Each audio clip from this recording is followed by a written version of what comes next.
มาแล้วลงทานไส้กรอบเจ๊ได้นี่เจ๊ได้ของเจ๊ได้นี่เจ๊ยังก็เจ๊อ้ำมีเจ๊อ้ำเจ๊อ้อนโอ้ยเสียงก็หายมืดนะบัดนี้เนาะมาแล้วใหญ่ใส่ใหญ่หัวปลาโรยย่นใส่กรอบระวังเด้อใส่พันข้อได้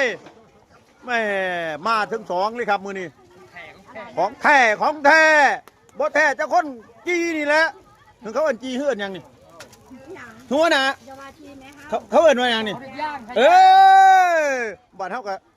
จีบ่ได้เนาะต้องย่างโอ้ยเนาะเจ๊บอกว่าต้องย่างเดียวจีบ่ได้ครับว่าซั่นจีบ่ได้ลบเบิ่งเขาอย่างนั้นโอ้คุณบิ๊ก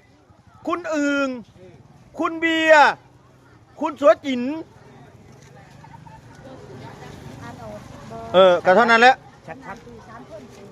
3 คน 4 คนนั่นแหละคนคือกันบึงใครเน่จะพูดซื้อขาวนี่แล้วนี่ยิ้มเปื่อย